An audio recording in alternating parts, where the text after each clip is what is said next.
నమస్తే. 2026 సంవత్సరంలో జ్యేష్ఠ నక్షత్రం వాళ్ళకి ఎలా ఉందో మనం గమనించుకుందాం. జ్యేష్ఠ నక్షత్రం గనుక చూసుకుంటే ఈ సంవత్సరం ఒక్క చిన్న ప్రిన్సిపల్‌ని మీరు మైండ్‌లో పెట్టుకొని వర్క్ చేయటం చాలా ఇంపార్టెంట్. అదేంటంటే మీకు మీ యొక్క నాయకత్వ లక్షణానికి, మీ లీడర్‌షిప్ స్కిల్స్‌కి ఒక టెస్టింగ్ మిమ్మల్ని మీరు ప్రూవ్ చేసుకునే టైం ఇది 2026 అనుకోవాలి. అంటే మీకు ఒక పరీక్ష వస్తుంది. మీలో ఉన్న నాయకత్వ లక్షణాలని పరీక్షిస్తుంది అది. అలాంటి సిచ్యువేషన్లు వస్తూ ఉంటాయి. వాటిని మీరు ప్రూవ్ చేసుకుంటూ, అధిగమించుకుంటూ ముందుకెళ్ళిపోవాల్సిన టైం.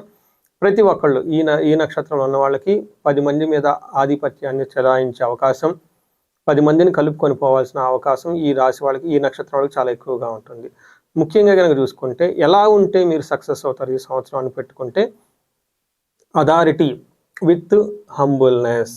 మీ యొక్క అథారిటీలో ఎప్పుడైతే మీరు ఉంటారో అధికారాన్ని ప్రదర్శించాల్సిన టైంలో అధికారంతో పాటు వినయతని జోడించి కనుక మీరు వర్క్ చేస్తూ ఉంటే మీరు చాలా అద్భుతంగా ముందుకెళ్తే అవకాశం ఎక్కువగా ఉంటుంది. అంతేకాకుండా మీ యొక్క బలాన్ని, మీ యొక్క శక్తిని, మీ యొక్క స్టామినాని ప్రదర్శించే ముందు మీకు చాలా నియంత్రణ కూడా అవసరం. లిమిటెడ్గా వాడుతూ ఉండాలి. లిమిట్లో మీ యొక్క స్ట్రెంగ్త్ని ప్రదర్శించాలి. అలానే మీ యొక్క అధికారాన్ని ఒక వినయంగా ప్రదర్శించడం ఈ సంవత్సరం మీకు చాలా గనక చేస్తే, ఈ విధంగా గనక మీరు చేసుకుంటూ వెళ్ళిపోతే మీరు అద్భుతాలు సృష్టిస్తారు అని గమనించుకోవాలి. రెండోది ఎలా ఉండాలి ఇంకా డీటెయిల్గా కనుక చూసుకుంటే, దానికి చూసుకునే ముందు ఈ జ్యేష్ఠ నక్షత్రం వాళ్ళకి ఫస్ట్ ఇందులో ఉన్న పేర్లు గనక గమనించుకుంటే నో, యా, ఈ, యు అన్న లెటర్స్ ఎవరైనా గనక ఉంటే వాళ్ళు కూడాను మనకి జ్యేష్ఠ నక్షత్రం అని గమనించుకోవాలి. రెండోది ఈ యొక్క నక్షత్రానికి అధిపతి బుధుడు. Okay, mercury, intelligence, prosperity, talking power, reading, writing అంతా ఈ యొక్క బుధుడు వల్ల వీళ్ళకి చాలా కలిగి ఉంటుంది, లక్షణాలు కలిగి ఉంటాయి.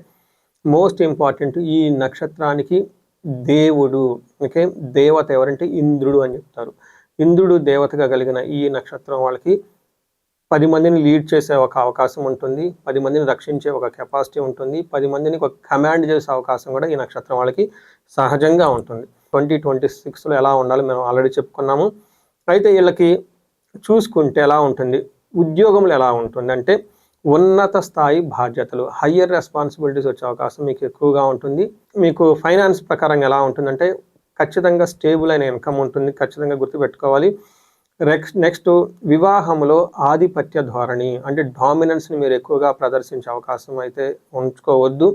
తద్వారా గొడవలు వచ్చే అవకాశం ఎక్కువగా ఉంటుంది. ఆరోగ్యం ప్రకారం కనుక చూసుకుంటే మీకు nervous related, okay, nerve related లేదంటే బ్లడ్ ప్రెషర్ రిలేటెడ్ వ్యాధులు వచ్చే అవకాశం ఎక్కువగా ఉంటుంది. కొంచెం ప్రశాంతంగా ఉండటం ఎంతైనా అవసరం. నెక్స్ట్ పాదాల వారీగా కనుక చూసుకుంటే ఈ జ్యేష్ఠ నక్షత్రంలో ఫస్ట్ పాదం వాళ్ళకి అధికారం చెలాయించాలి, అథారిటీ ఎక్కువ ఉండాలన్న ఒక ఫీలింగ్తో ఎక్కువ ఉంటారు. నెక్స్ట్ రెండో పాదం వాళ్ళకి 2026 సంవత్సరంలో రెస్పాన్సిబిలిటీస్, బాధ్యతలు ఎక్కువగా ఉండే అవకాశం ఎక్కువగా ఉంటుంది. మూడో పాదం వాళ్ళకి స్ట్రాటజిక్ థింకింగ్ అంటారు, చాలా వ్యూహాత్మకంగా ఆలోచించి నిర్ణయాలు తీసుకోవడం చాలా ఇంపార్టెంట్. అలాంటి పరిస్థితుల మధ్య వీళ్ళు ఎక్కువ ఉంటారు. మూడో పాదం వాళ్ళు ఇన్నర్ ప్రొటెక్షన్, నాలుగో పాదం వాళ్ళు ఇన్నర్ ప్రొటెక్షన్ అంటే మిమ్మల్ని ఇంటర్నల్గా డీస్టెబిలైజ్ చేయాలి, ఇబ్బందులు పెట్టాలన్న ఆలోచన వాళ్ళు ఎక్కువగా ఉంటారు. కాబట్టి మీ అంతర్గతంగా ఉన్న శాంతి, మీ యొక్క సంతోషాన్ని డిస్టర్బ్ చేయకుండా మిమ్మల్ని దాన్ని ప్రొటెక్ట్ చేసుకోవడం చాలా అవసరం. చూసారు కదండి, ఇవన్నీ మనకి జ్యేష్ఠ నక్షత్రం వాళ్ళకి ఎలా ఉండబోతుంది, ఇయర్ ఎలా ఉంటుందో తెలుసుకున్నాం. ఇందులో ముఖ్యంగా పరిహారాల్లో భాగంగా మనం గమనించుకుంటే వీళ్ళకి ఇంద్రుడిని ఉపాసన చేయడం చాలా చాలా ఇంపార్టెంట్. సచీ ఇంద్ర అని అంటే ఇంద్రుడికి భార్య సచీదేవి, అలా ఇంద్రుని ఉపాసన చేయటం, ఇంద్రుని గురించి తెలుసుకోవటం, ఇంద్రుడి యొక్క అతని యొక్క మైండ్ తత్వాన్ని, అతని యొక్క తత్వాన్ని గమనించుకుంటే మీకు చాలా యూజ్ అవుతూ ఉంటుంది. అలానే బుధుడిని ఉపాసన చేయటం చాలా ఇంపార్టెంట్. బుధవారం రోజున నియమాలు ఉండటం చాలా చాలా ముఖ్యం. అన్నదానం కనుక చేస్తే విపరీతంగా కలిసి వచ్చేస్తుంది.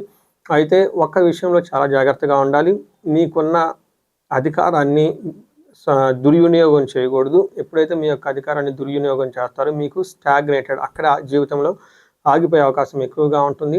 మీ చుట్టూ ఉన్న వాళ్ళ మధ్య ఎప్పుడు మీరు ఏమంటారు అహంకారాన్ని ప్రదర్శించకూడదు, ఎరోగెన్స్ అనేది ఖచ్చితంగా ఉండకుండా ఉండాలి. ఇవన్నీ మీకు పరిహారాలని చెప్పుకోవాలి.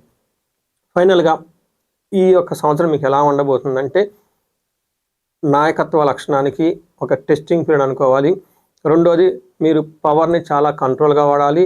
తర్వాత మీరు ఏదైనా గనక పని చేసే ముందు మీ యొక్క జ్ఞానాన్ని లేదంటే ఒక హంబుల్‌నెస్‌గా ఉండేసి ముందుకెళ్ళటం చాలా ఇంపార్టెంట్.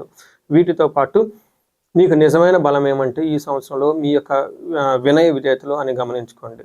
సో వీటితో పాటు ఇప్పటిదాకా మనం చెప్పుకున్న పరిహారాలు, ఒక టెక్నికల్‌గా చెప్పుకున్న విషయంతో పాటు ఈ సంవత్సరంలో ఈ నక్షత్రం వాళ్ళు, జ్యేష్ఠ నక్షత్రం వాళ్ళు ఏదైనా గనక ప్రాబ్లమ్‌ని ఫేస్ చేస్తుంటే పర్టిక్యులర్‌గా ప్రొఫెషనల్ మ్యాటర్స్‌లో మీరు హనుమంతుడికి సంబంధించిన మంత్రాలు ధ్యానం చేసుకోవటం, లైక్ ఆదిత్య హృదయ స్తోత్రం చదవటము, వీటితో పాటుగా గురువు ధ్యానం చేయటము, గురువుకి సంబంధించిన క్షేత్రాలను దర్శించుకుంటూ ఉండటంతో పాటుగా ఎవరైనా ఏదైనా గనక ప్రాబ్లమ్స్ ఫేస్ చేస్తూ ఉంటే వాళ్ళు ఆ కార్యంలో జయం రావడానికి మన్యు పాశుపత అభిషేకము, భార్యాభర్తల మధ్య అన్యోన్యత బాగా వృద్ధి చెందడానికి అన్యోన్య దాంపత్య పాశుపత అభిషేకము, ధనం బాగా రావడానికి, మల్టీ సోర్సెస్ ఆఫ్ ఇన్కమ్ రావడానికి మీకు ఏమని చెప్తారంటే స్వర్ణలక్ష్మి విశేష హోమము ఇలా చేసుకుంటూ ఉంటే చక్కగా మీకు 10 రెట్లు వృద్ధి చెంది మీరు జీవితంలో ముందుకెళ్ళే అవకాశం ఎక్కువగా ఉంటుంది.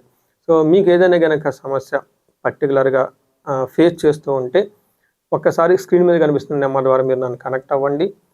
అవి జాతకం అంతా ఖచ్చితంగా విశ్లేషణ చేసిన తర్వాత మీ యొక్క సమస్య తీవ్రతను బట్టేసి తగు పరిష్కారాలు చేసుకుంటే ఈ నక్షత్రం వాళ్ళు జీవితంలో 10 రెట్లు ముందుకెళ్ళే అవకాశం చాలా ఎక్కువగా ఉంటుంది. ఈ నక్షత్రం వాళ్ళకి అష్టైశ్వర్యాలు కలగాలి, భోగభాగ్యాలు కలగాలని చెప్పేసి నేను కోరుకుంటున్నాను. నమస్తే.